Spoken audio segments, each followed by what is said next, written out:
Recording in progress.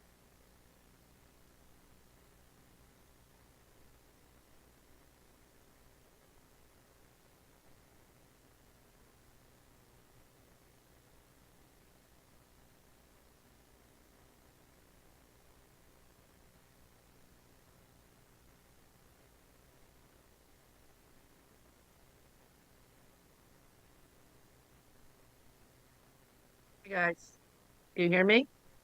I can. Sorry for the late start. No worries.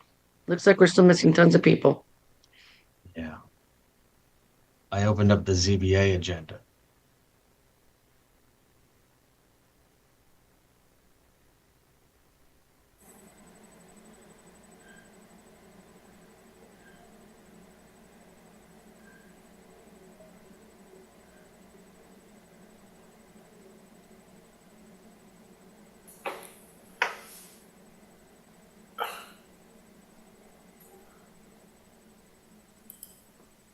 Okay.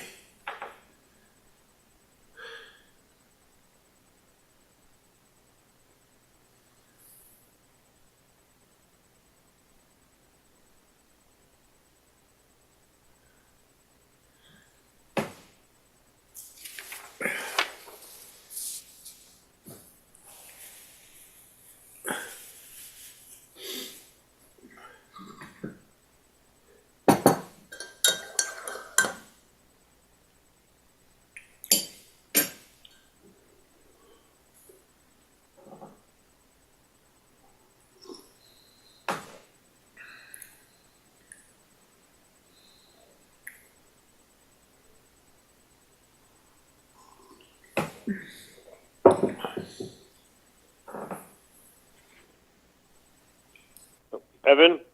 Hey, Joe. Hey. Okay, I'm on.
Hey, Evan, can you hear me?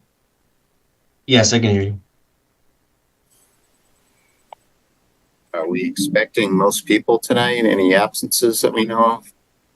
Not that I know of. I think we have one, two, three, four, five members so far. Just waiting on Joe Biuso. Joe Vyuzo's here. Joe Chadwick, who just joined us. Massimo's not here yet. No Massimo. No Mas.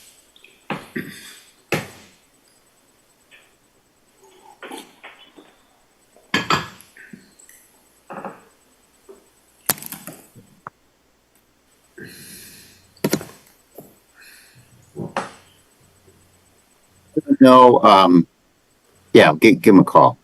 I had sent out some emails to the group, and Massimo's the one person I didn't hear from. So I don't know if he's away or what's going on.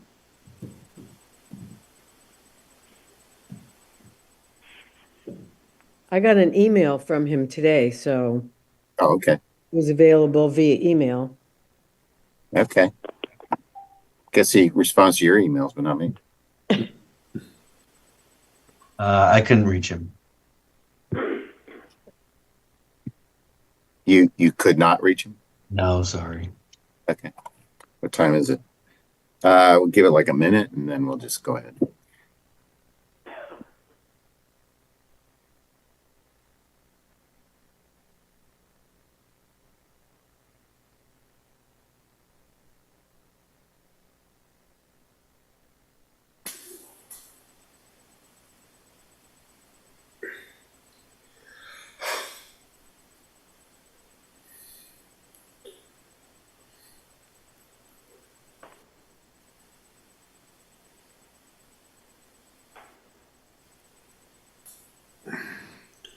Well, I have about 7:02.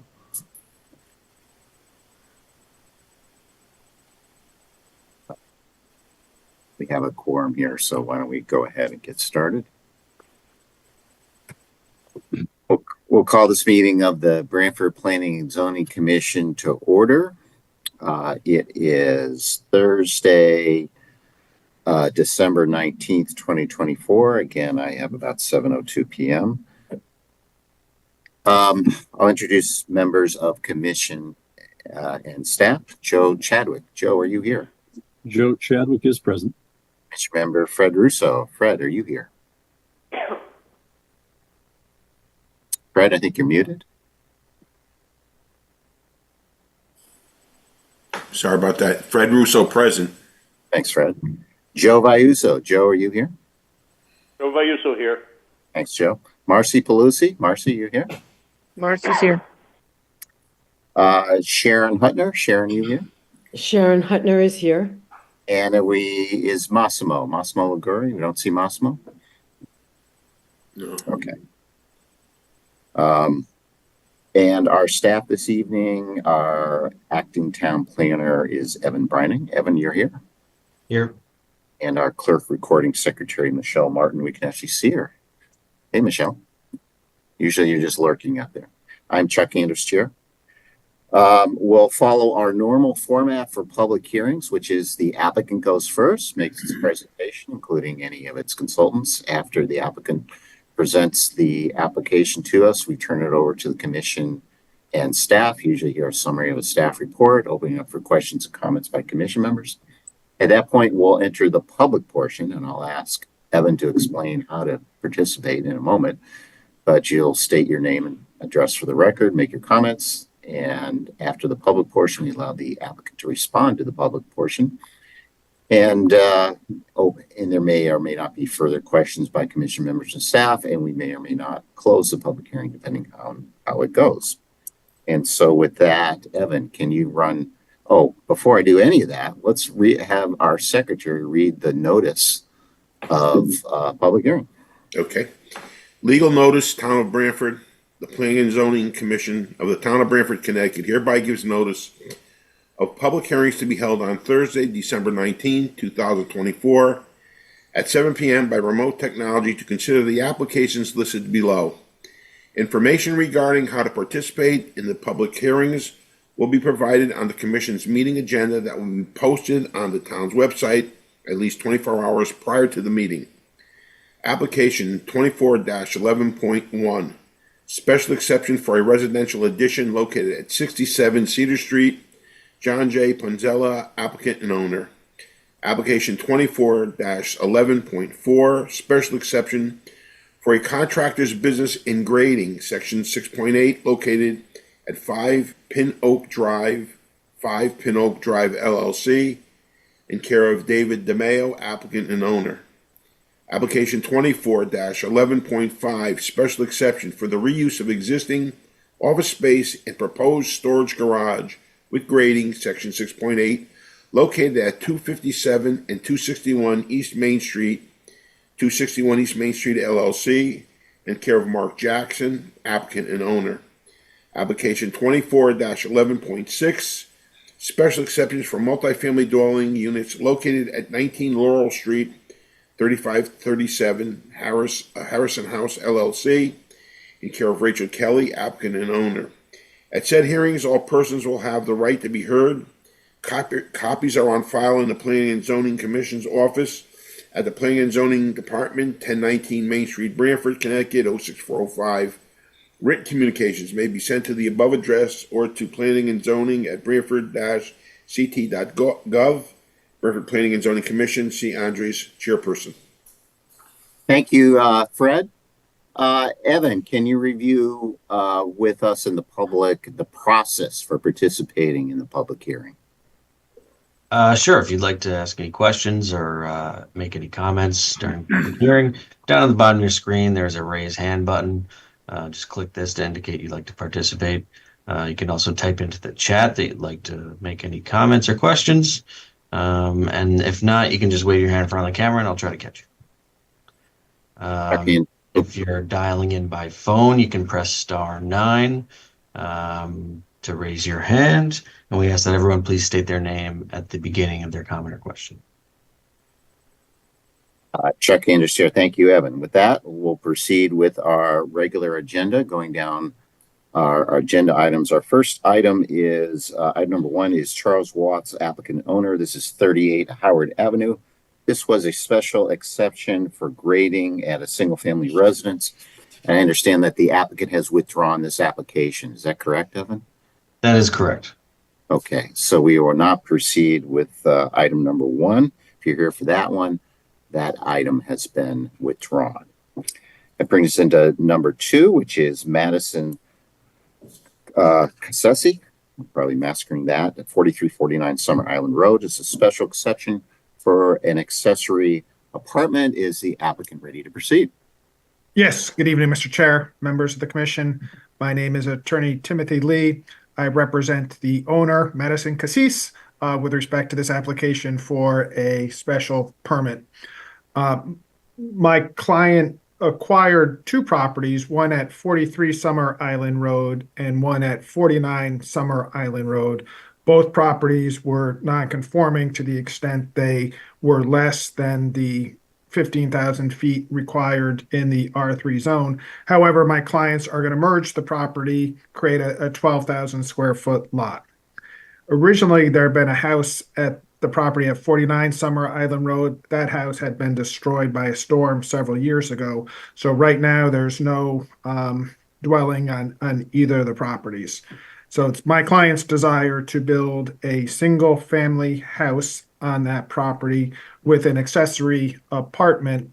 The accessory apartment is going to be occupied by Madison's mother and father as a true in-law apartment. Because we're seeking permission for the in-law apartment, that requires a special exception under 7.4 of your regulations. We believe that we comply with the standards set forth in section 7.4. As mentioned in Evan's memo, we did receive variances from the Zoning Board of Appeals. Even though we're merging the lots, we're still a little bit smaller than what's required in R3 zone, so we required some setback variances and some coverage variances. The Zoning Board of Appeals granted those variances. They also granted a variance to allow an accessory apartment of 1,004 square feet where your or 1,007 square feet where your regulations only allow an accessory apartment of 900 square feet, I should say. Basically, they did that because of the location of the ZBA found a hardship based on the location of the property, the fact that it's going to have to be raised. There's going to have to be an elevator there to help gain access to the property. So based on those variances, we now have an application which, with those variances, complies with section 7.4. We did have an opportunity to review Evan's memo. There are a number of suggested conditions. We have no objection to those conditions. A lot of them are standard construction and lighting conditions. Obviously, we're going to comply with the regulations. And the final condition was the recording of the deed restriction on the land records. Once again, that's an element of the regulations. We have no objection to that either. Chuck Anders Chair. Thank you, Mr. Lee. Evan, you want to review your staff report with us? I know you sent out the plans. You want to go over your report? Yeah, sure. Like Attorney Lee said, they're coming in for an accessory apartment and a new single-family home on 2 lots that they plan to merge. They received a number of variances from the Zoning Board of Appeals, most recently at Tuesday's December 17th meeting. Other than that, they meet the bulk requirements of the R3 zoning district. They meet the off-street parking requirement. Condition has been added that any lighting has to be compliant with section 6.7.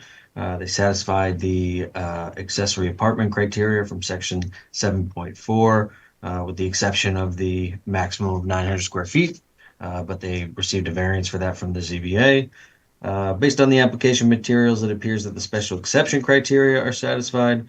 Staff recommends one finding, that the commission finds that the proposed use of the property is consistent with the special exception criteria, along with 4 conditions. 1, prior to the start of construction, erosion control measures shall be installed, if deemed necessary by the zoning enforcement officer.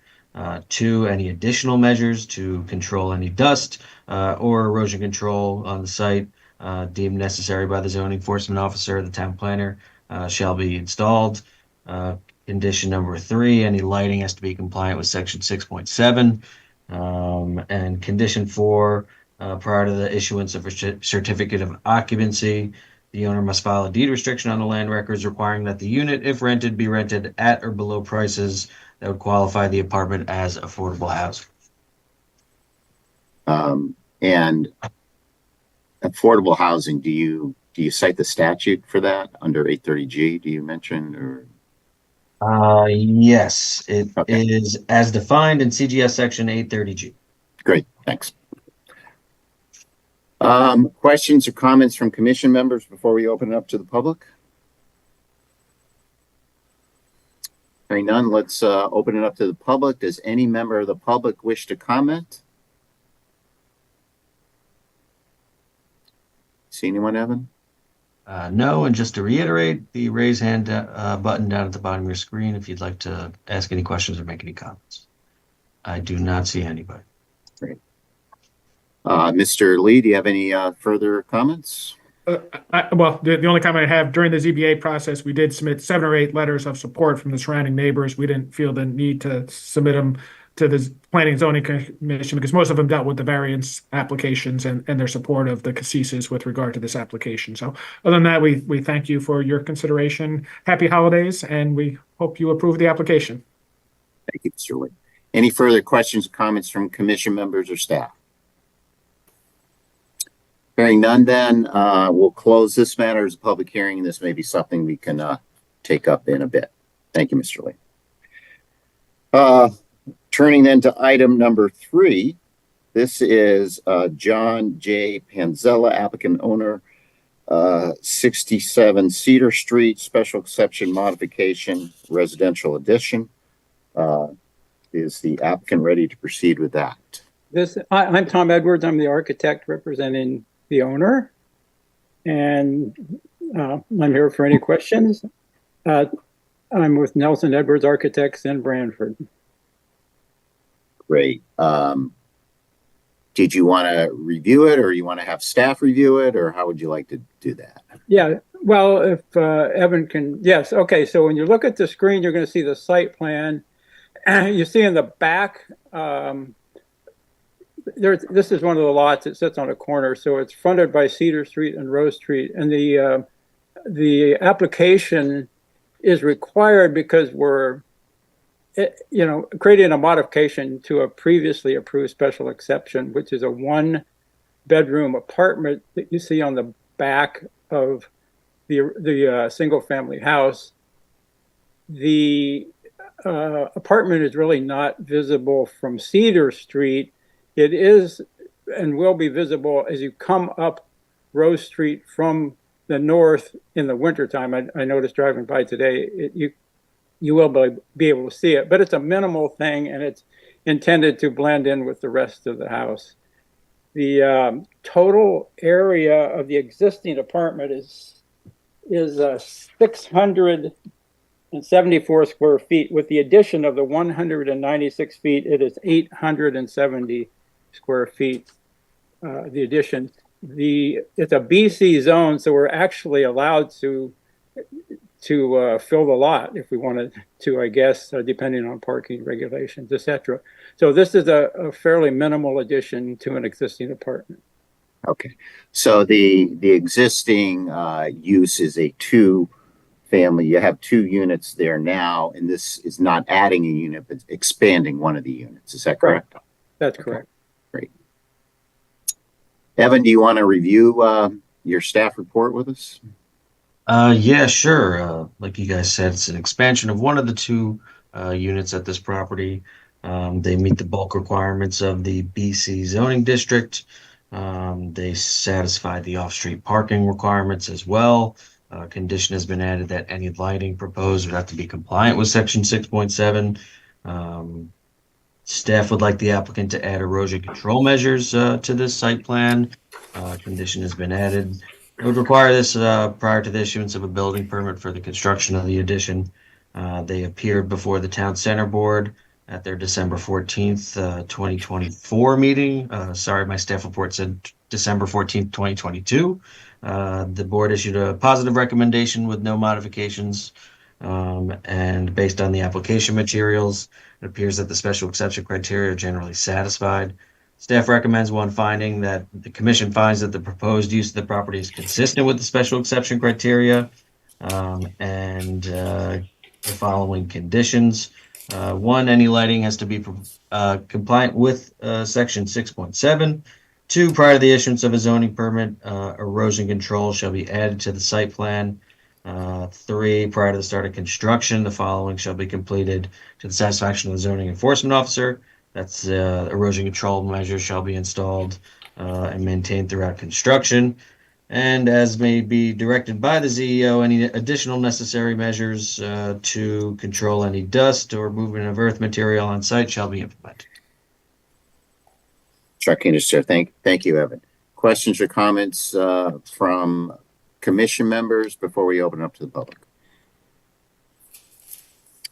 Hearing none, then let's see if we have any public comment. Does any member of the public wish to comment? Anyone have any? I do not see anybody. Okay. Okay. Does the applicant have any further comments, Mr. Edwards? No, from my point of view, it seems fairly simple and small addition. And it's, like I say, or like Evan mentioned, it has been approved last week by the town review board. So. Thank you. Any further questions, comments from commission members or staff? Hearing none, then we can close this matter as a public hearing. Again, this may be something we can take up in a little bit. Thank you, Mr. Edwards. Thank you. Brings into item number 4. This is 5 Pin Oak Drive, LLC, care of David DeMeo, applicant and owner, and the address is 5 Pin Oak Drive. This is a special exception. It's for a contractor's business yard and grading. And my understanding, Evan, is that for this one, it's been determined that applicant needs to file actually a separate special exception. So on this one, we're going to not even open the public hearing, but rather defer this until our, which meeting do you think? The January 16th meeting. Okay. So we'll defer this one to our January 16th meeting, and then we'll open the public hearing on this one at that time. And the separate special exception that will also be filed, that we understand the applicant will be filing in connection with that one. Did I get that right, Evan? Yes. Okay. So if you're here on that item number 4, We are simply deferring opening of the public hearing because another one has to be filed. So with that, then we'll move on to item number 5, and same thing is my understanding. Again, this is 261 East Main Street LLC. Mark Jackson, applicant and owner, and the properties is actually 2 properties at 257 and 261 East Main Street. Special exception regarding reuse of existing office space and proposed storage garage with grading. And again, my understanding this involves 2 lots, and we need another application with respect to the second lot. And so we will defer opening this until, will this also be our January 16th meeting, Evan? Yes, January 16th. Okay, so we'll defer opening this item until our January 16th meeting. At that time, we can consider it all together with the additional special exception that will be filed. So if you're here on that one, come on back on January 16th, and then we will open the public hearing at that time when the additional special exception has been filed. So moving along on our agenda, believe it or not, we're on item number 6, speedily here. It's 3537 Harrison House LLC, care of Rachel Kelly, applicant owner. The property address is 19 Laurel Street. Is the applicant ready to proceed with that one? Yes, we are. I'm Greg Bancardi with DB Architects, representing Rachel. Evan, how should we do this? Should I share screen? Yeah, you should have the capability to share.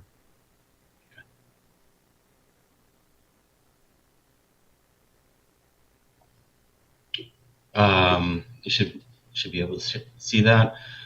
19 Laurel Street is currently well, it was a dentist's office on level 1, and then a 2-floor, 2-bedroom apartment on levels 2 and 3. And then behind it was a garage with an unfinished space above the 3-car garage. What our client wants to do is turn this property, the main house, into 4 units. 2 units on level 1, and 1 unit on level 2, and then 1 unit on level 3. And then in the garage, 1 unit on level 1 and 1 unit on level 2. We've been working with Michael Ott on preparing the site plan and working through all of the drawings. There are a few modifications that we met with the Town Center Revitalization Board on, and those are simply these 2 bump ups or shed dormers on either side of the main pitch are needed to add a stair in this corner to the existing stair to extend it all the way up to level 3. And then in the rear of the property, we added a second stair that goes up and accesses all of the units in the main property. This is showing the various units. And then on the in the garage area, we added a exterior stair for a second means of egress from the unit above the garage. So these are showing some of those items. We've also created some enclosures for things like the condenser units, and then any trash areas. Currently the trash is kind of spread out actually in this area in our latest photographs. So we have a system set up that everyone can put their trash and recycling in that back area. Besides that, the Town Center Revitalization Board did have comments for us. They wanted the windows to be replaced with 2/1 windows, which they felt was in keeping with the aesthetics of the area. Clients agreed to that. They also wanted us to replace this main large window in the front with 2/1 windows, and we did that. We've also included various areas where there's new lighting. The lighting, as reviewed with the Town Center Revitalization Board, was within their parameters. They also asked us to include some windows in the back stair, in which we did with the client's approval. These are those windows. Some of these blue areas are the existing windows that we've either cleaned up. Some of the other windows we're replacing with sort of the newer 2/1 windows. They did also have comments about the trash, and that's what led to the trash receptacle, and then also new mailboxes at the front entry area that would be installed for all 6 units. And again, this is the garage area. Front of the garage, doors being removed, 3 new sets of windows being put in the front, and on the side, and on the other side with the stair coming down, and cleaning up some of the doors and installing another light. Now I'll turn it over to Ryan to talk about some of the images. Hi everyone, this is Ryan DeSilva with DB Architecture. I'm working closely with Greg on this project for Rachel Kelly.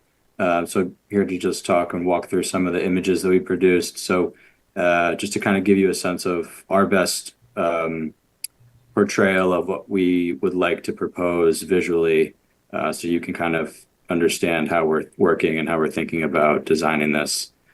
So these are just some images going through the elevations, but more in a 3-dimensional way, in a more realistic way. So in the front proposed, Greg discussed earlier, the updated windows. On the right side here, you'll see the 2/1 windows that have been updated in the bay area on the left-hand side, so that we would like to remove that and take in some of the consideration that the revitalization board had for us last Wednesday. So we're trying to pick up those comments everywhere we can and be sensible to things that they are looking for.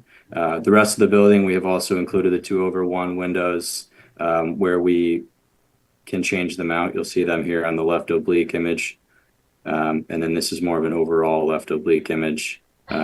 And then above, you'll see the shed dormers with the 3x3 windows, which is half the size of the original 2x1 window arrangement for the rest of the property. And then, Greg, if you could go to the next slide. More of an elevational rendering showing the new shed dormer style off of the front pitch.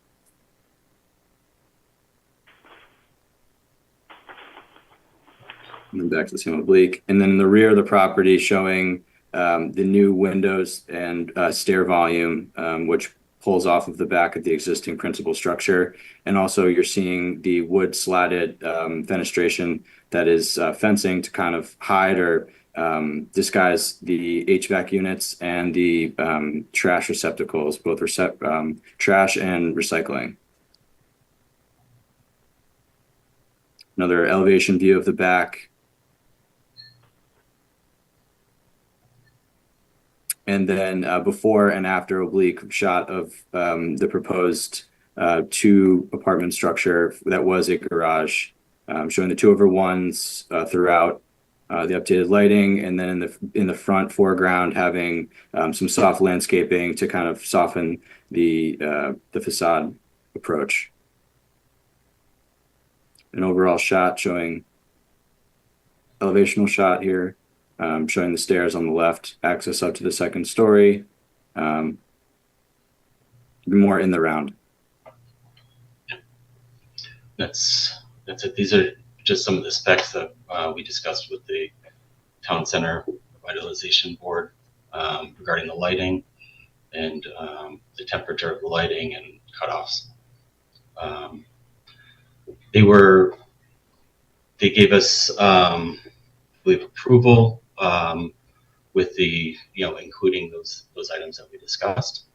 So we're asking for your approval as well.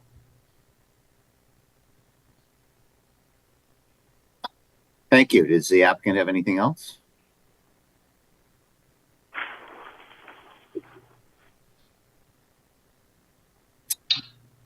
No, I believe this is,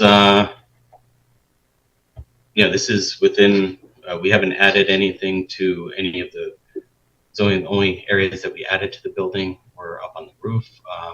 We've not extended over any of the setbacks with any of the structure. It's all within the rights of the property. Is Michael Ott available to discuss the site plan? I am. Okay, Greg, do you mind going to slide number 2? Sure. Good evening, Mr. Chairman and members of the commission. Just for the record, I'm Mike Ott. I'm a licensed professional engineer and land surveyor with Summer Hill Civil Engineers and Land Surveyors in Madison. The site improvements are quite minimal and simple. Greg explained they consist of the exterior stair on the, I guess it would be the east side of the garage. Oh, sorry, there's the stair structure on the south side of the principal building, where the cursor is now. And then there's an exterior stair on the east side. I guess it would be of the garage building, the now garage building. And then there's 2 locations, as Greg explained, where building mechanical units would be with the screening around them. And then there's the screened waste and recycling receptacles area. The only other site improvement is below ground. We have a raw sewage pump station that would bring wastewater up from the garage building up to make a connection to the municipal sanitary sewer system. And that's really the extent. I don't think I'm missing anything. I think that's the extent of the site improvements. Thank you, Mr. Ott. Anything else from the applicant?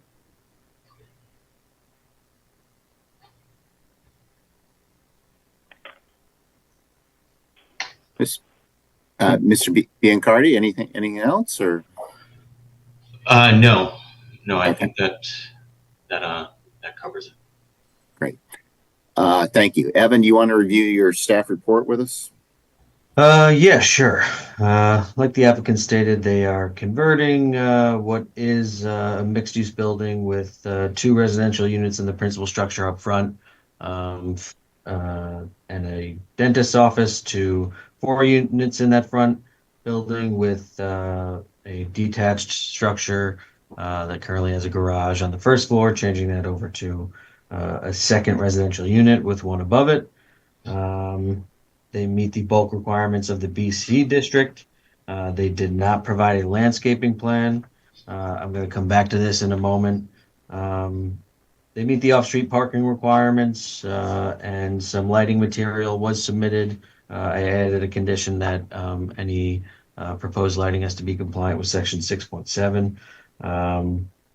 They appeared before the Town Center Revitalization Review Board. They received a positive recommendation from them on December 14th, 2024 with the following modifications. All windows have to be 2/1 design. All windows shall be added to the rear stairwell, and the trash enclosures shall be screened from view from the street. It appears that in the newest submission from the applicant, all 3 of these requirements have been met. Based on the application materials, it appears that the special exception criteria are satisfied. Staff recommends 1 finding, that the commission finds that the proposed use is consistent with the special exception criteria, along with the following conditions prior to the issuance of a zoning permit or a building permit. The following shall be met to the satisfaction of the town planner. These were the conditions related to the town center board's requirements, which it seems that the applicant has already met.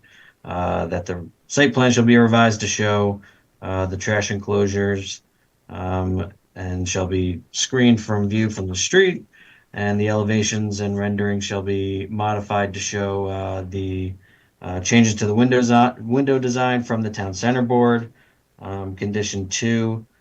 Any lighting has to be compliant with section 6.7, and condition 3, prior to the start of construction, erosion control measures shall be added to the site plan to the satisfaction of the town planner or his designee, if determined to be necessary. Just going back to the landscaping real quick. I should have noted some of this in my staff report. They did not get us a landscaping plan, and they are required by section 6.3 because this is a special exception approval. There is existing landscaping, and I don't know if the applicant has those photos or I can bring them up myself. I do have those photos. And it's the time of the year where some of this landscaping might not be what it appears like in the summer and spring, but there do appear to be some landscaping beds in the relatively smaller front yard area. They're in the BC district, so there is no side or rear landscaping bed requirements here. However, the front yard landscaping requirement is a landscape strip having a width of at least one half of the required street line setback. And in this district, that is 15 feet, so about 7-foot bed would be the requirement, as well as one canopy tree. They do have one tree in that front yard as well. So I was wondering if the commission would let me know if they feel that the existing landscaping that's there today would satisfy this front yard landscaping requirement, as well as that that street tree requirement from section 6.3F, as well as the planting bed requirement, which requires that, let's see, the length of lots developed in business zones. Planting bed shall be provided adjacent to any building. The length of such planting bed shall be at least 25% of the circumference of the building on the lot. That is from section 6.3H. These were not provided on the site plan. However, these photos are showing a little bit of this landscaping here. So I'd also like the commission to let me know if they think that the planting bed requirement is satisfied by this existing vegetation.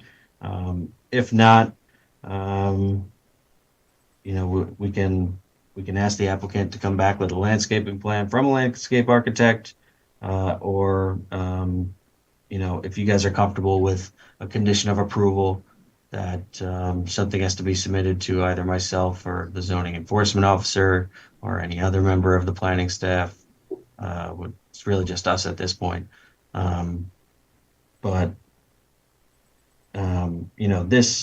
This existing landscaping was approved by this commission in 2020 as part of a special exception for the multifamily approval when they added the addition over the garage for the additional unit. So yeah, I just want to see what you guys think and what you guys would be comfortable with.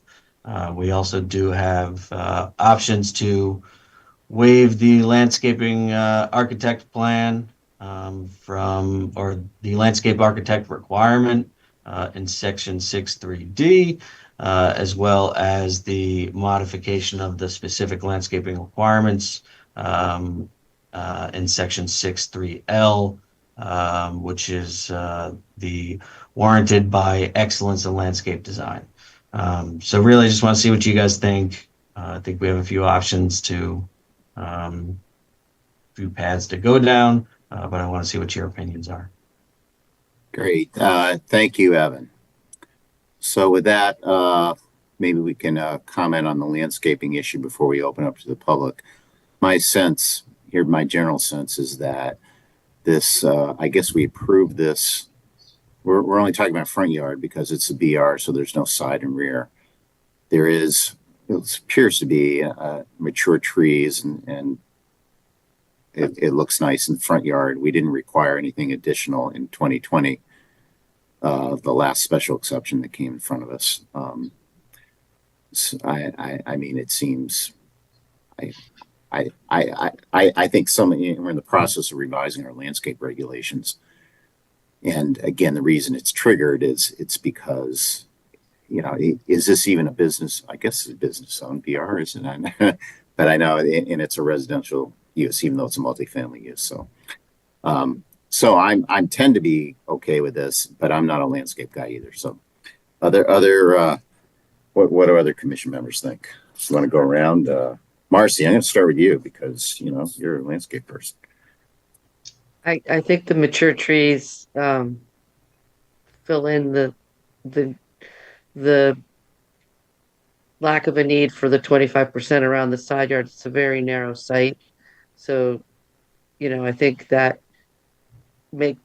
existing condition doesn't make the site feasible to adhere to the regulations. You know, I did notice in the rendering where in the photo they're showing, there's that one garbage can and they showed some rhododendron that I don't know if that's really there or not, but I did also notice that there was a basement light and those two seem to conflict. I didn't know if that was proposed landscaping on their part or just making the renderings look more, you know, symmetrical, which, you know, they're beautiful renderings. Really, my questions that weren't addressed have to do with the parking count relative to the business zone. You know, there's 6 units. How many total bedrooms are there? And if there's only 7 spaces, is that conforming? Did they get a variance for that? Are they relying on on-street parking? Are they relying on public transportation? I didn't really hear any discussion about that. So that would be helpful when we finish this landscape conversation. Sure. Well, that's a good point, Marcy. But let's. So I don't have issue with the landscape. I think the landscaping's fine, and I'm happy to waive, you know, the need for the landscape architect in this circumstance because they've added some plantings in front of the garage, and the front foundation plantings I think are more than sufficient with the mature trees. So that's my landscaping. Yeah, given the Go ahead, Mr. Did you want to address this? yeah, this is Greg Biancardi again. You know, currently in the image, there was some recycling containers in this area. We are encouraging the owner to plant and make this a landscape bed, and that's why we've also included the trash and recycling fence in the rear of the yard. So this doesn't end up being a place where those type of things gather. And then, as Marcy said, we did add some landscaping in front of the 2-unit garage to sort of create a buffer between that and the parking. That's on the plan. That's on the, yes, it is on the plan, and it's, we'll pull up some of the other renderings, but yeah, we are showing it back here. Excuse me, it's Marcy again. I don't think it's on the site plan, so maybe as a condition, that there be language that says, you know, because that's not shown, it's still shown as a garage there. So I would just say, you know, that the landscaping shown in the renderings be reflected on the site or something simple, you know, in lieu of doing a whole formal plan. Will do. Okay. Thanks, Marcy. Just keeping to the landscaping, do other commission members have any comments on the landscaping? Chuck, Fred, we'll start with Fred. I'm just wondering, is it necessary to keep that railing system in the front of the house? It seems from the renderings or one of the pictures, I think there were stairs to the left under that small gable roof where people would have access to the building. Yeah. So I know that was a commercial building and maybe there was a reason, you know, for handicap or whatever, but I'm just wondering whether or not that was necessary. It would just look so much better if that was all lawn and not post and, I don't know, tubes or whatever those are, rope or whatever. So I just wonder, is that necessary to remain for some reason? Can I add to that as well? Is the first floor unit a handicap accessible unit? I don't. It is not. It's So there really isn't a need to frame the ramp to maintain that handicap accessible correct. entry. Okay. Yeah, correct. We would have to be over 20 units to make it ADA compliant. So it's not set up to be that way. But yes, we could remove that. I just think it would look so much better. I agree with Marcy about the landscaping. You know, the church trees. I think that looks great. Just seems that you've got a driveway on both sides. They got a walkway in the middle. It looked like stripes going across the front of the thing. And I thought if that was removed, it would look much more uniform to the front of the house, make more sense. I can understand why it was when it was as a business, people may have parked on the street and used that as a thing. But I think anyone living there would probably park the cars in the back where the parking is and use the rear entrance, and rarely probably use the front entrance. But it was just, listen, if you don't take it out, you don't take it out. But I thought it would look better as a landscaping feature. Okay, Thanks. we will encourage the owner Okay. to do that. Thanks, Fred. Other comments on the landscaping from other commission members? Okay, then, Joe. I just want to reiterate again, like Fred said, that if that handicap type of structure is not needed, it would be wise to not have it there. Especially that used to be a dentist's office, I think they said, and I can understand why they needed that. But and again, like Fred said, you know, most of the parking is going to be in the rear, so that front probably won't get heavily used like it is now when it had a dentist office. And it would, you know, it would look a lot nicer without that sidewalk there and those posts. So, and then the landscaping, the rest of the landscaping looks pretty good. I think it's been very well manicured, and I think what's there now is good. And a plan I'm not sure is needed. I think they're doing a good job on landscaping already. Thanks, Joe. Other comments from anyone on the landscaping? Okay, let's go to parking. Evan, what's the parking calculation for 6 units? Is 7 spaces enough for 6 units? It is the majority, and I think it's 5 of the units are single bedrooms, which have a requirement of 1 space, and one of the bedrooms is a 2-bedroom, which has a requirement of 2 spaces. Gives us a grand total of 7 spaces. Okay. And I So guess we don't envision couples residing in any 1-bedroom apartments or visitor parking. It just seems very tight. I mean, I'm not opposed to it necessarily because it's in the, you know, it's in the downtown, and I think this is going to be a recurring situation. And I think, you know, there is public transportation nearby, and there's, you know, I suspect that they may have to rely on some on-street parking, in many cases. But I do think it's, you know, it's a more urban solution than a suburban one because of the. I think by state statute, we're not allowed to require any more spaces. I might be able to help also if I could. We showed in our the parking calculations and also on the plan the 7 spaces that meet standards. If Evan, if you could zoom in on kind of the rear, you know, the site plan on the rear between the 2 buildings, there's if any of you have seen the site, and you can probably tell now that we're zoomed in, there's quite a bit of pavement in the rear, and there's room for parking. There's certainly room for parallel parking on what would be the yes, where Evan has his cursor. I guess that would be the east side, along the east side. So there's room for additional parking there. We just showed the 7 that you see marked out. that conform to, that would be required and conform to parking standards. Thank you, Mr. Ott. It Right. would be nice to see excess pavement.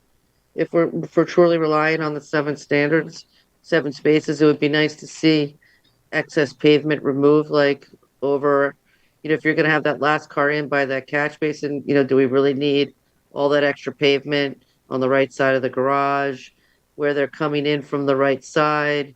It would be nice to, create a small island there to protect that first car.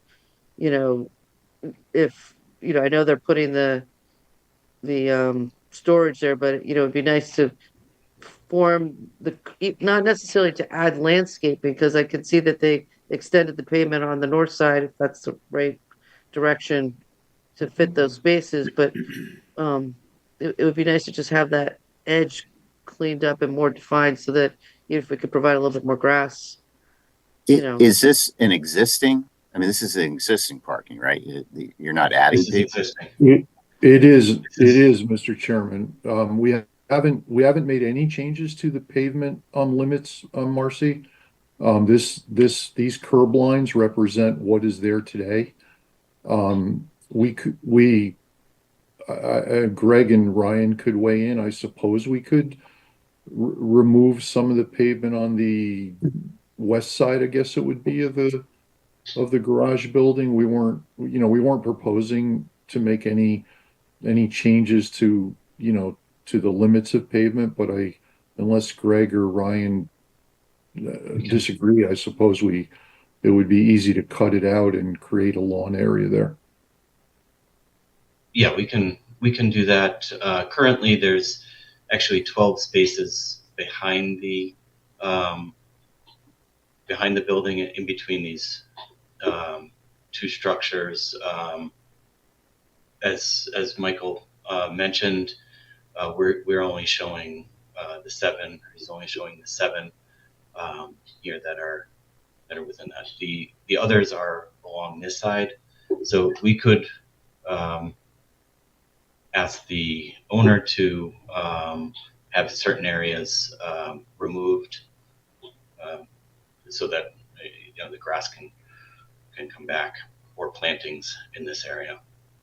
I just think it's important to define and to stripe the parking. I've seen parking lots in this situation where they're not striped, and the landlord is constantly talking to tenants to park closer together because they're spreading, three cars out over four spaces and things like that. And so, I don't mind extra pavement for maneuverability, but I just think it should be articulated and thought out ahead of time, especially since there's this many units. And I think there, will be scenarios where there might be two people in a one bedroom, perhaps, and then the other tenants are going to be sort of left out, or maybe that's, Marcy, I think that's a good point. I think you said there's 12 spaces down there now. Can you stripe some more spaces? Because it looks like you may have it.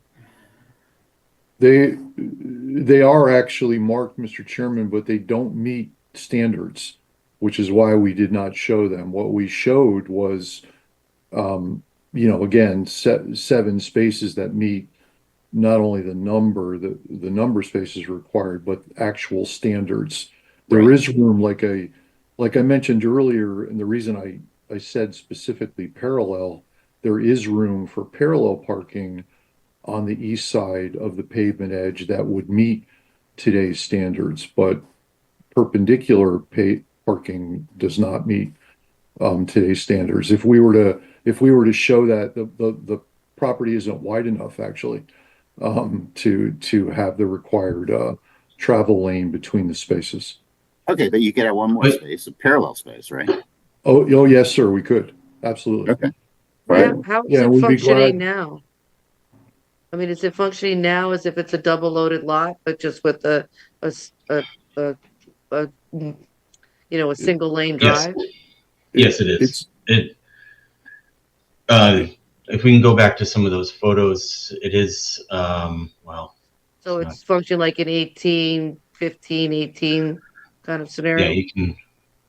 you can see. I think this is Rachel's sister's car parked along this side, and then along the other side is another. It's 2 feet short, 18 feet, 22 feet, and 18 feet. So um, if we were to ask them to extend the pavement a little bit in this area, we could achieve that 24-foot. I mean, I don't mind seeing them striped as compact depth, compact length spaces and, assuming an overhang at the curb, to make up the difference. Okay. Or, I just think it's important to be proactive about how people are supposed to park there and what the count is, whether it's, I feel better knowing that you can fit 12 cars back there, even though it's a single loaded drive then, because there's not, you're not going to have two people backing out like you would in a parking lot needing the 20 feet necessarily. So that doesn't bother me, but what bothers me more is, having some extra spaces for the extra, for if there's a double in one of the single apartments and things like that. Well, Marcy, I think on the one hand, they meet the regs and we only require Right. 7. And that's because we didn't opt out of the state statute that says what it is. That said, I think you raise good points. You can have 2 cars in a 1 bedroom in there, which would lead to parking on the street, and that does seem tight. So you were suggesting there was a couple of things. One, you could do a legal parallel. Could you? I don't know if you could do compact cars only. Would that comply with code? Do you have room for that or no? I'm not familiar enough with the town's parking regs. Do you allow compact spaces, and what are their dimensions if you do allow I believe it's an 18-foot depth and Is that 8 is feet that by zoning 18, or is maybe. that built? Is that I in think our? that's in the zoning. That's Yeah. That's in our regs. I can pull them up. Yeah, I do know in looking at your zoning regs that your standard parking stall dimensions are either 9 by 20 or 10 by 18. You have to have 180 square feet. I do know that, but you may have a compact space provision that I didn't notice. Well, and I think this doesn't necessarily comply with I don't know that they would need to get a variance that we would require it, but I deal with a lot of multifamily parking situations, and I know when things aren't striped, you're getting into a lot of different people in a small area, and it's just going to be a headache for the landlord if if they're not clear about what their expectations are as far as how much space people can take up width-wise, especially, and if there's a need for more than 7 spaces. I'm not saying As that long- I'm gonna deny the application. I'm just trying to be helpful. Yeah, but as long as if the commission's okay, we can certainly modify the site plan to show, existing parking as it will fit. It may not, the additional striping we show may not, completely meet the standards, but if the commission's okay with that, we'd certainly be glad to do that. The theory is that it's existing. It's an existing nonconformity, so you're just preserving what's there now, right? Correct. Okay. Well, then maybe we should. Maybe. I just think ultimately that's going to be very helpful to the landlord when they're communicating with their tenants and renting out the spaces. This is where you compare, whether they choose to give, the assigned parking or not. I think it's really important to have some kind of striping so they know how much room they have to park between each other, because that's always a problem. And then, that's the biggest thing. And then just having the extra spaces for, visitors and, other things. Are they striped now or no? They are. Okay. They're old and a bit faded, but they are. But we'd be glad to modify the plan if hopefully you'd consider that a condition of approval, but we'd be glad to do that. Okay. I think Joe Vayus, I think it should be modified to give them, get whatever spaces you can fit in the existing situation, because you're having a little extra parking is always better than being short.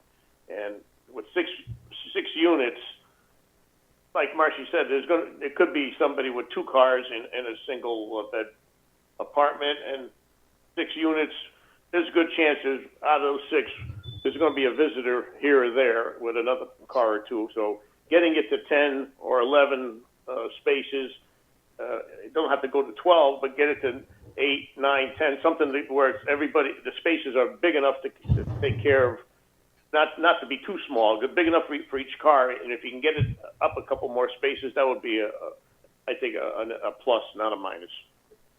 Okay. Okay. So modify a plan to show the existing parking spaces on the, I don't know, what is it, south side or the west side? I don't know what it is. East, I think. East. Okay. Yeah. Whatever it takes, whatever way they got to fit them in there, the way it is existing. It's up to 12. Exactly. Yeah. Right. Okay. In that area. Okay. Okay. Are there anything else? And then we talked about, Fred raised the issue about removing the front walkway and railings. Is that okay? Well, I think you'd want the front walkway because that's very residential.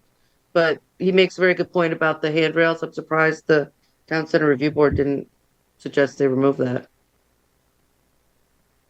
I mean, it's not offensive, but it's not necessary for residential use, and you're going to remove the sign anyway. If you get into removing the walkway, then the landscaping doesn't make sense around it. But you certainly can remove the rails and have the walkway be a freestanding ramped walkway with the way the landscaping is.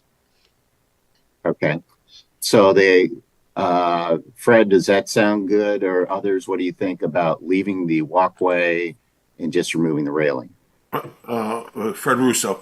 The reason why I thought taking the walkway, I agree with Marcy that has a residential look, except that it's probably going to be non-functional, number one. But because a lot is so narrow and you got so much paving on both sides, in comparison to the size of the entire lot, on both sides of the house, you come over a couple of feet and they have another solid surface. I think aesthetically it would look better if it was, if we're talking about a walkway, the driveway in many houses become the walkway to the front. So they've got two means of entrance to the front of the house. One is the driveway side, and the other one is the actual walkway. It seems like it's redundant, in my opinion. And I think it would look aesthetically better with grass all the way across. It'd be much more uniform instead of having 3 solid surfaces, sort of in a row like they are. And then you can do whatever you want to the front, to landscape the front of it. I mean, I think that hedge coming up the walkway, to me, that doesn't look very aesthetic, quite honestly. But something, a little bit more, across the entire front would look nice without the walkway there. But as I said, if they want it, they want it. I think by all means those rails should come down. There's no reason to have them there. But if it was my property, I would take the walkway out as well. The walkway is going to an open porch, and does that porch have a doorway into the home? There's a doorway on the side, Marcy. There's and the stairs there. on the side. So if you walk down the driveway, you're going to have access to the building. So now you have 2 means of access on the front of the property. And is that really necessary? When the majority of the time, I would say almost always, except for maybe the mailman, is going to use the residents are going to use the back of the house to get into their apartments. So I don't disagree with you, Fred, about taking the walkway out. But if they're going to take the walkway out, then they really need to kind of propose a new front foundation plan. Yeah, I agree with March. I agree with you on that too. I think it would look better with the walkway out and better landscaping in the front than to leave the walkway in and leave the existing landscaping the way it is. It's a beautiful house. They're going to do a lot of work on it. For the amount of landscaping you have to do, I don't think it's a big deal, but I think we should. But then we can't really waive the landscaping regulation if we're going to require them to remove the walkway, because then the landscaping doesn't make sense. Well, see what I'm saying? I'm not sure. I'm not sure what you mean by that. But we were going to waive their need to do a formal landscaping plan and just put the shrubs that they show in the renderings as the condition of approval for the landscaping. But if you're going to remove the front walkway, which then makes that taxis hedge a little bit arbitrary and nonsensical, then you've got to, you really need to have, not that it's a hard foundation plan to do and that a lot's required, but then you might want to actually have the designer look at doing a new front foundation plan to have it Well, make sense. I'm And I just don't know if thinking, that's what, if we want to keep, creating that need for them to have that kind of money, but I'm it just is, saying in the back, where the garage is going to be converted, it seemed to be okay with just having a row of shrubs in the front. I'm not so sure that would be much different if you did in the front. I'm not a landscape architect. You are, so I'm not going to, step but no, over you those have you have boundaries. a good sense. You're taking out that long vertical element. The landscaping supports that because of the grade change. If you remove the whole walk, if you leave the walk, then you could have the landscaping makes sense because you have that step and you can kind of keep it as what it always was. If we decide that we need to actually take out the walk in addition to the rail, then that band of taxes and the planting of the sign which will be removed doesn't make a whole lot of sense. You might approach the design of the planting and incorporate the trees so you're not mowing up against the tree, or introduce some low natives, or perennials or whatever. But it's just opening up a can of worms to have more opportunity. But I don't know if we then should be waiving the landscape requirement if we're going to require them to take out the I don't walkway. have any That's my objection. only, I have whatever no you guys objection want to not do. waiving the landscape requirement. I think the house would look much better, quite honestly. I would rather drive by that house and see nice landscape up there than worrying about a walkway that goes to nowhere, basically. Well, that's what I'm saying. If we're going to require the walkway to come out, then I'd like to see a foundation plan, planting plan proposed. I agree. But yeah, okay. But I'm on your side. I, I, I'm okay with taking the rails down and leaving the walkway in. If they ever want to take it out, I mean, this is like a house. I think we're kind of Right. overregulated in my mind. But Well, it's a multifamily for 6 I people, know, so it I really know. isn't like it's the landlord is going to be having it as an investment income property. And, Yeah. I think our suggestions are really only meant to help it function better to increase the rents. But to your point, Chuck, like how, they're doing a lot to the house. How much do you require them to do for the site? Yeah, I think if they do want to remove the walkway, then they should do some additional. Yeah, and I expect they would. But I don't know if I'm fine just removing the rails.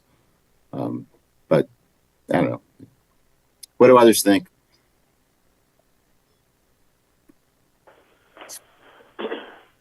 I think Joe Vayuso, I think the sidewalk is fine, letting it stay there, just removing the post, the rails would, is where you're really, what's sticking out the most. The pavement is not, the sidewalk is almost, it's almost like normal that you would have pavement going to the front door, even though it's on the side, you still gotta, I know, and you're right, the driveway is right there, but I think just taking the posts out and the rails, that would suffice. Thanks, Joe. Joe Chadwick, any thoughts? I think we're sort of flying way out of our jurisdiction. I mean, this is not Shark Tank. We're not trying to help their bottom line. We're just here to perform certain functions that are regulatory to planning and zoning. I kind of don't care about the rails. I kind of don't care about a lot of the stuff. I think that the planting is sufficient. This is a house I walk by pretty much every day. I think the hedge is a little, it's a little odd, but it does do what it's supposed to do. And other than that, I've got no substantive objections to any of the fundamental plan issues. Great. Thanks, Joe. Sharon, thoughts?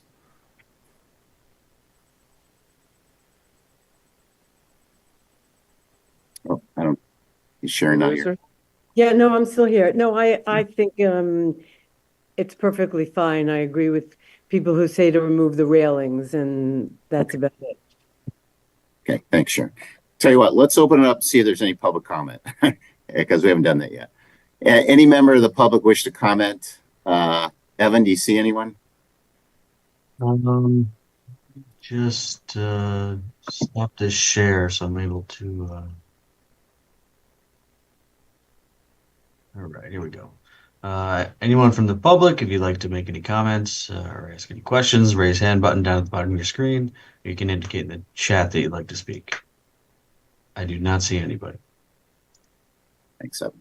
Okay, going back to this then, it seems like, I mean, Evan, you had asked the question about landscaping, and the answer seemed to be we were okay with the existing, there's no front and rear, and given the existing configuration, unless we remove the sidewalk, then it's okay.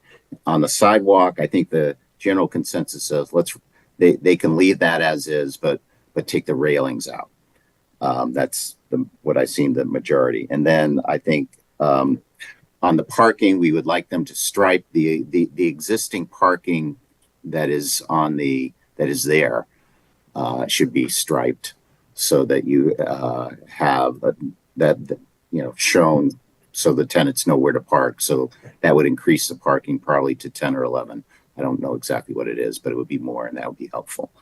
And then I think Marcy raised the point that we would want the landscaping that's shown on the drawings, we want to have either a note on the plan or referenced on the plan themselves. So it's ensured that those are part of the approval. Did I miss anything? Okay. Okay, does the applicant, you heard my kind of summary, does the applicant have any further comments? I don't, Mr. Chairman. Sure. I don't either. Okay. Okay, does any commission member or staff have any further comments? Okay, hearing none, then we'll close this matter as a public hearing, and I think we can take this up in a little bit. So thank you.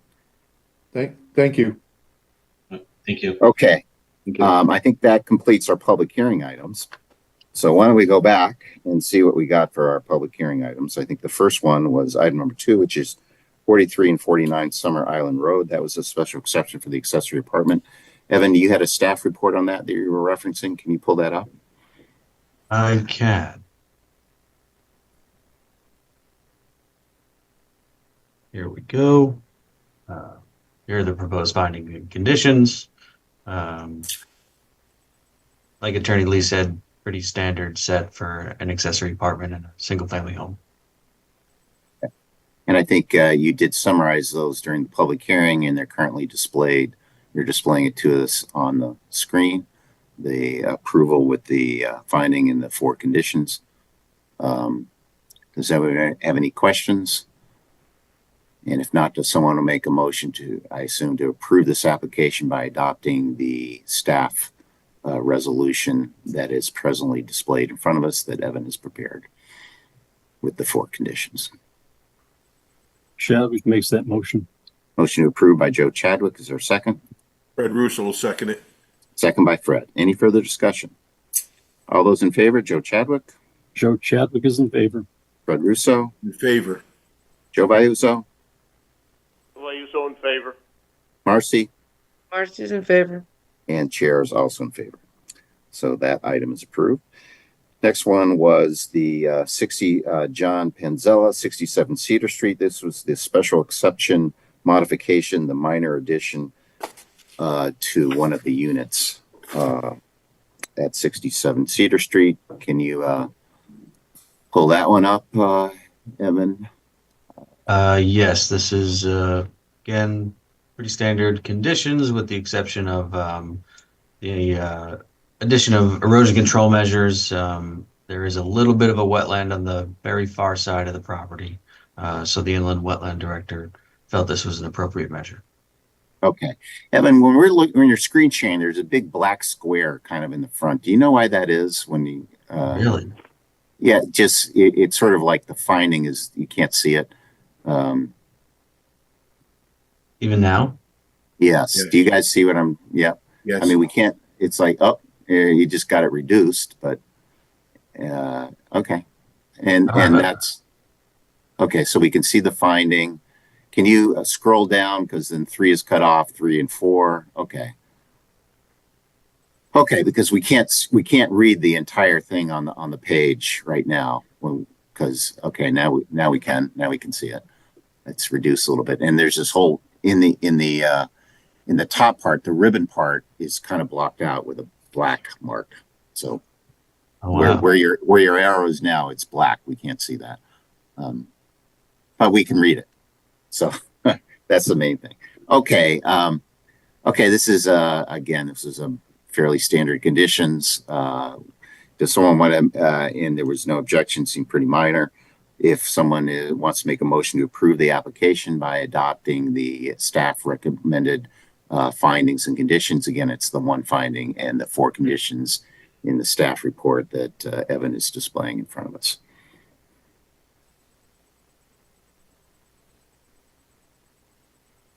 Who's going to make that motion? Fred Russo will make that motion. Motion to approve by Fred Russo. And is there a second? Second. So second. We'll give it to Marcy. Marcy makes a second. Any further discussion? All those in favor? Joe Chadwick? Joe Chadwick is in favor. Fred Russo? Fred Russo's in favor. Joe Vayuso? Joe Vayuso in favor. Marcy Pelusi? Marcy's in favor. And Chair is also in favor. Okay. And that brings us then to 19 Laurel Street. And I think we've added a few things. Fred, I mean, Evan, can you pull that up? Now, right. Yes. How's it looking? Is it still? We can't, it looks like the top of the second page we can't read. There's something, okay. Yeah. Look, if you change your view to side-by-side gallery, it gives you more vertical space on your screen. Let's see. How do I do that? Well, it's a personal setting on everybody's machine. So in the upper right-hand corner next to where it says the recording button, it says view, and you can display your screen as side-by-side gallery. So all my faces of everybody are on the right side of the screen, and then you can also view the zoom ratio. Try to find it again to zoom in or out. I don't see those setting options. At the sorry. top bar where it says sign in, recording, view. Yeah, I selected view and it just says speaker, gallery, multi-speaker, Yeah, immersive. hit gallery. Well, That's you what I took have. off your screen share, but if you put it on gallery versus speaker, well, I had it before when you had the screen share. Sure.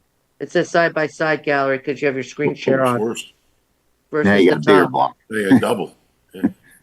He clicked something and one of them went away. So I don't know what you did, Evan. I mean, we can see the whole thing now. Now the whole better. thing went. Now I can see the whole thing. Yeah, now it's right. Yeah, and you can probably enlarge it once. Enlarge it. Sure. The whole thing. Okay. Stop. Now the bottom. Can you raise it a little bit? Okay. Okay. I think we can see everything. It's, we can Much better. squeeze in a little to read. Okay. So the finding is the same. And then prior to the issuance of a zoning permit, were any of these modified? What are these? Yes, I did put the cross through for the 2 conditions that were from the Town Center Board's recommendations that the applicant provided to us this morning and showed you guys today. But then I did add the applicant shall revise the site plan to show the following. 1, plantings consistent with those shown on the renderings and elevations prepared by DB Architecture. And then from here, existing spaces on the north side of the rear parking area shall be striped. Is that what you guys, I'm a little confused by what exactly you guys wanted the parking to be shown as. I think they're striped now, right? The existing parking. We wanted to see them on the drawing, but Yeah, I would love to see them on the ground, striped on the ground. So right, and they're not on the drawing, and presumably what's on the ground has to correspond with the drawing, right? So the site plan has to be revised to show the existing parking space level. parking, even though it's non-conforming, right? Right. So why don't you add the existing striped, just parking spaces, Or parking layout plan or striped striping plan or something. But I just want to be clear, you guys weren't asking for additional parking spaces. You just Correct. want No, we existing want ones to be shown. the existing ones that are there to be shown on the plan to be Which will be in excess of what's required as far as the zoning. correct. Only 7 are required. Okay, and then so that's the parking, and then we had the remove the railings on the front walkway.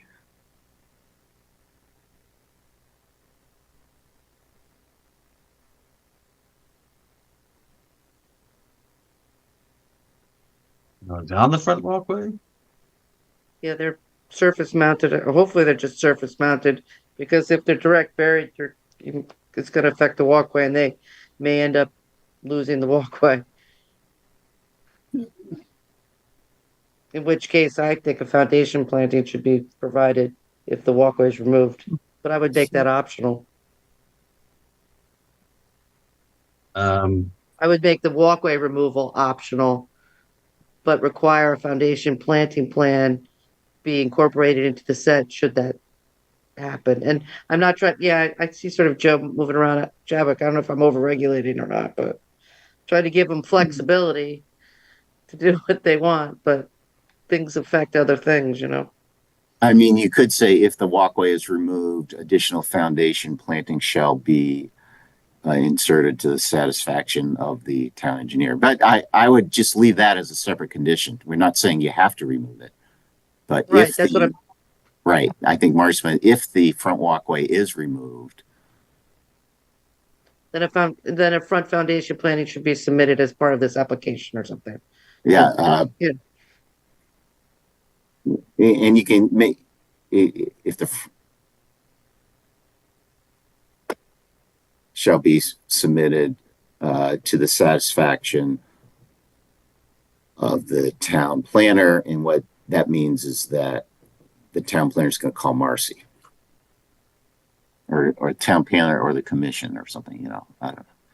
Or I mean, doesn't he need to basically say that the existing planting is, it is satisfactory for the, Okay. I mean, I guess the language is excellence of landscape design or whatever. Yeah, we do we need to make a finding on that? I don't know. I think we found that it complied. So we don't have to find that they're non-compliant. I don't think because I think it had to be 25% around the foundation. Did it? Okay. And I mean, I would just make the statement that, the existing landscape plan or the existing planting it's excellent. meets the requirement through excellence of landscape design, because that's the only language we have to say that Right, it's appropriate for what's in place is appropriate for the situation. I mean, I think we can fix that in the future, but I don't always feel that our landscape requirements, sometimes I feel like they go too far in this case. It's not practical or feasible. I agree. The problem is the structural zoning laws is that Right. we can't grant variances of our own regulations, only the ZBA can, and if we try to, we can be held illegal. So Right, so we have to call it excellence in landscape design, right? right. Yeah. Do we I think Or I we don't saying know. that it conforms. Yeah, we find it's conform. I don't think we need to make it explicit. I think it's implicit in our finding that we find that it conforms with the regulations, and that's part of our regulations. So I don't think we need to say anything. Okay. So were there other items that we had talked about? I think those are the ones we talked about, right? Were there anything else? I think that's it, right? Introducing pavement on the east side of the north side of the garage. I thought we wanted to keep the pavement there because we want to keep the parking there. We want the additional. No, between the last space and the side of the garage, there's all this excess pavement there. Yeah, I didn't. It was existing. on that. I was. Yeah, I didn't. It's parking lot creep, so somebody used that as a parking space, I think, when they were Right. nosing into the garage and nosing, And this is what happens in the situation. It's like without a a striping plan, nobody knows where to park, and then it becomes Right. willy-nilly. Right. Well, do you want to suggest that too, or no? I mean, I'll defer to the commission. I don't want to, you know. I think it's I feel like existing. I'm being difficult because there was Right. no real, you Right. know, the site work was minimal. I'm okay because it's existing. It's not like we're over paving. It's part of the existing site, and if anything, there may be more parking needs, and you may end up using it. So I'll just leave it at that. Okay. Anything else? The 2 is the standard lighting condition. 3 is the erosion control. So I think that's it, right? And all the other town center stuff, we took those out because they complied, and they changed the windows and did the things the town center wanted them to do, right? Evan, was that your take? That's correct. Okay. So does are there any other thoughts? And if not, does someone want to make a motion to approve the application by adapted the staff recommendations as amended, presently displayed in front of us, including the green highlights and the eliminations and everything else we just discussed? I'll make that motion as presented. Motion to approve by Marcy. Is there a second?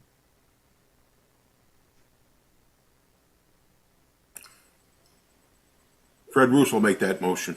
I'll second. Fred seconds. Any further discussion? All those in favor? Joe Chadwick? Chadwick is in favor. Fred Russo? Fred Russo is in favor. Joe Vayuso? Joe Vayuso in favor. Marcy? Marcy's in favor. And chair's also in favor. Okay. So that's it for our public hearing items. Continuing with our agenda, we have for new business, we have listed the zoning regulation amendments. This was sort of, remember Harry we had a meeting, it was probably in May or something. We went through a whole bunch of them, and there were some that were a little more controversial than others, and we kind of put those to the side, but there were still a pack of them, probably 8 or 9 that were relatively cleanup items that we'd like to get done. And Harry wanted to, that was, he's still coming in, and he'll be with us on January 16th, and we'll go over those. We went ahead and noticed the public hearing. Harry did review them with me, and they looked to be similar to what we talked about, tweaked a couple things, very minor things, and I'm sure once Joe Chadwick looks at them, he'll find some good language that needs to be tweaked as well. So, and they're going to be all better. It's going to make it better is what Joe's going to do. So they're going to break out the language of the ones we are reviewing separate from the totality, because we split them up. Yeah. There's like 8 different sections of the regulations. I mean, We'll of them just see those that were changing, not all the different. Okay, thank you. Right, and it I've lost doesn't track include at this point. Right, it doesn't include the landscaping, and there was a few other bigger ones that we punted, but these are some things. I'm trying to remember off the top of my head. For example, we said like retaining walls. We've had a policy that frankly doesn't really conform with this language of the regulation. So let's change the regulation. So we did that. There's an old moratorium on the books. We're taking that off. A lot of it was pretty plain. I don't think it was that controversial. So let's make them better. And Evan, I don't know if you remember any other ones, but they're there. So anyway, that's going to happen on January 16th, and Harry will be with us to present that. Is there other new business? Did something new come in, Evan? We did have an application for a special exception at 15 Etzel Road that we were going to schedule for January 16th as well.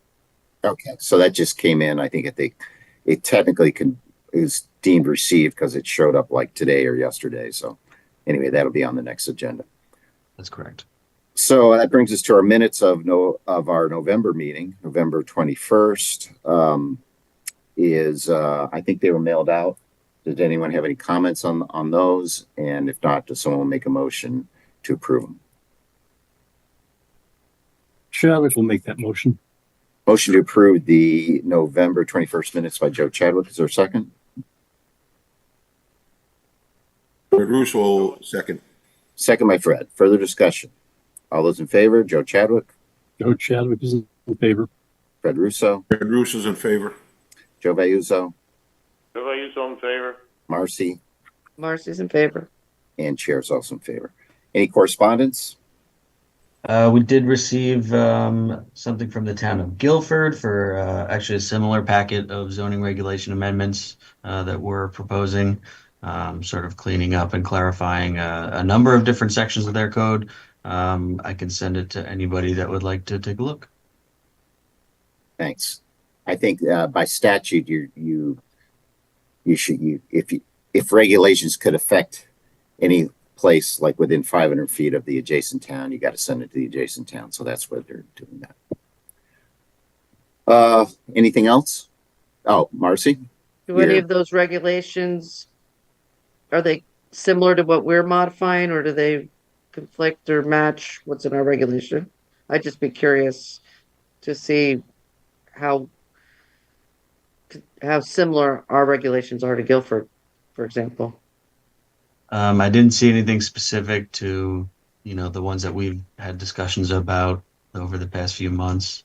But I can take a look and let you guys know if there are anything, along the same of our amendment.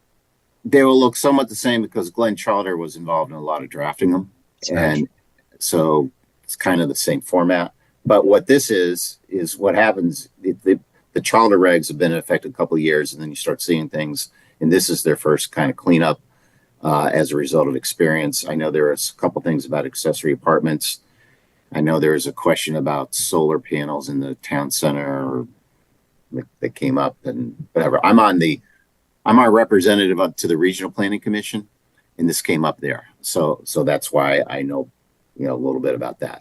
And what that is, by the way, we meet on once a month, and yes, the Guilford one was on the agenda. So I just think it's interesting to hear, because sometimes we're working in a vacuum and we're trying to make decisions about retaining walls or specimen trees or whatever. And and I know Harry was always really good about trying to refer to other towns, but I think Guilford is a good model to really look at more in depth, and maybe like Greenwich, for example.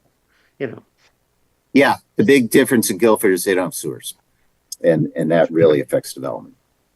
Right. So that's densities. Yeah, Sorry, Sharon. If you could send them to me, I would like to see them as well. No problem. Thanks. Great. Yeah, actually just post them on a box link and yeah, just send it to the whole commission, whatever. You can just delete it. Just forward them to everyone.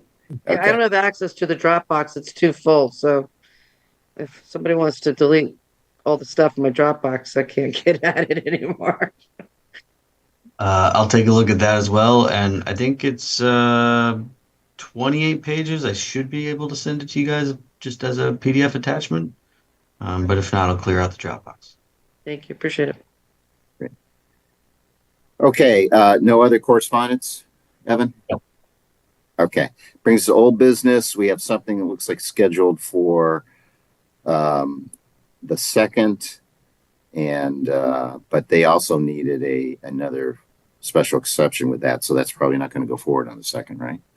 It will not. It needed, it's proposing 3 new lots. All 3 of those lots are considered to be interior lots, so they needed 3 additional special exceptions. So that will most likely also be on the January 16th meeting, which means that we will not have any public hearings for the January 2nd meeting. Wow.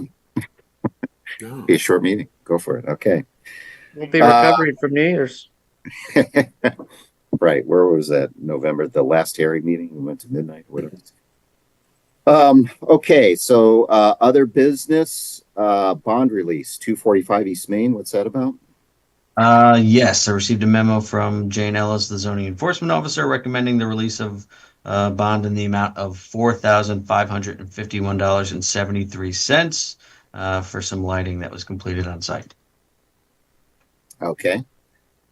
And looks like the work has been done, so we can release the bond. Did someone make a motion to approve the proposed bond release for 245 East Main? Fred Russo will make that motion. Motion to approve the bond release by Fred. Is there a second?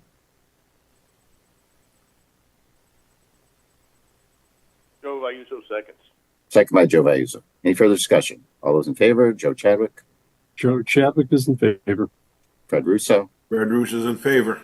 Joe Vayuzo, So are you so in favor? Marcy, Marcy's in favor. and Massimo. Massimo's not here. Massimo. What am I saying? Chuck and myself. Chair is also in favor. Massimo's on my list. It's not even here. Okay. Okay. Next on our item, election of officers. Sharon. Yes. I was charged to communicate with all the commissioners, and I was able to and get responses from everybody but Joe Vayuso. And everybody would like everything to stay just as it is. Okay. You got my vote on that one. Okay. So, Fred, are you willing to continue as secretary? Yeah, I would do it. Okay. Thank you. Okay.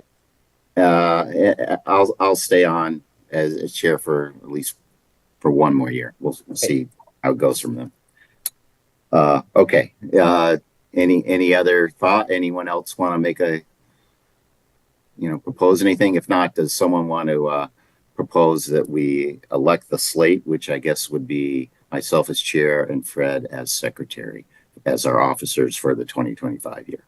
I'll make that motion. Motion by Marcy. Is there a second? Sharon, Sharon. second it.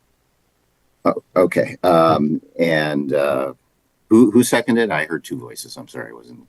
Oh, Sharon, you probably can't vote. I'm sorry. Oh, I can't. Okay, but I can second. I can't second. Okay. No, because you can because it's just Okay, sorry about that. Right. So You So- can do the work. Yeah, he Okay. just got stuck with the work. right. Yeah, you do the work. That's right. Second by who was it? Fred. No, I can't Okay. second my nomination, I don't think. Right. Yeah. So Marcy made the motion. Who made the second? Chadwick seconded. Joe Chadwick second. Any further discussion? All those in favor? Joe Chadwick, Chadwick is in favor. Fred, Fred's in favor. Joe Vayuzo, So in favor. Marcy. Marcy's in favor. Chair's also in favor. Planners report. Evan. I don't have anything. All right. Okay. He basically reported that he got the Guilford Rex, right?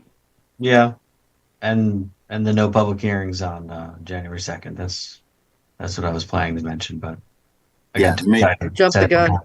Yeah. Chuck, Fred Russo. Yes, Fred. Has there been any more plans made about the party for Harry? There were 3 dates. You said maybe the.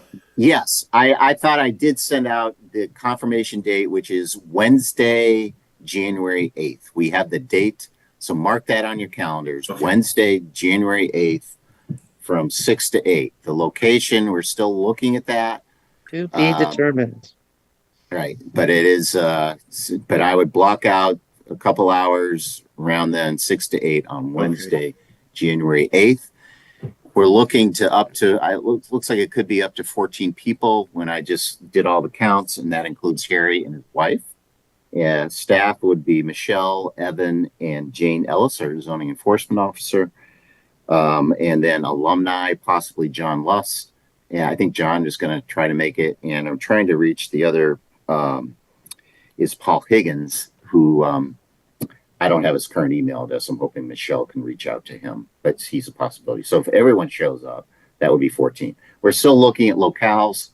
And the idea, I would like to present them with a gift certificate. I'll take care of that. And if you guys are good to, you can pay me back or something. So yeah, that's just the easiest way to do that. So, but we're hopefully without too long, we'll get the location down. But it did confirm with Harry and is good with him, and spoke with him yesterday or today. So he's good. And that is the date. So, Who's preparing the roasting? we should do that or do a poem. Everyone write a 4-line poem, right? I don't know. Yeah, it should be fun.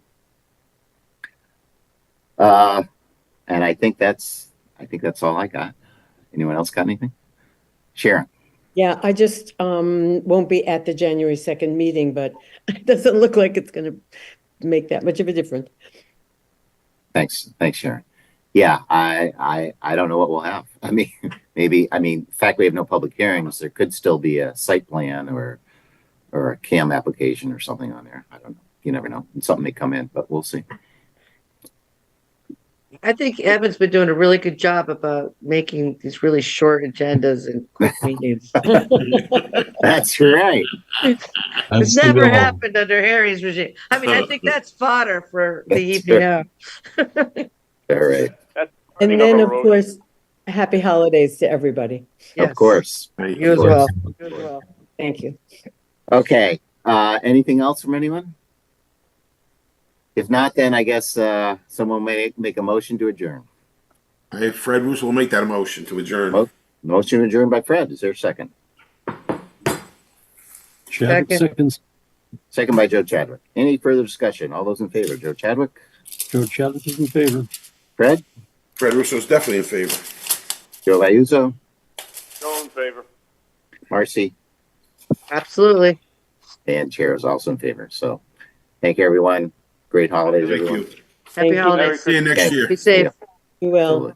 Okay. Good night. Night. This program was brought to you in part through the support of the Town of Branford. Watch town meetings and other videos on demand at BranfordTV.org.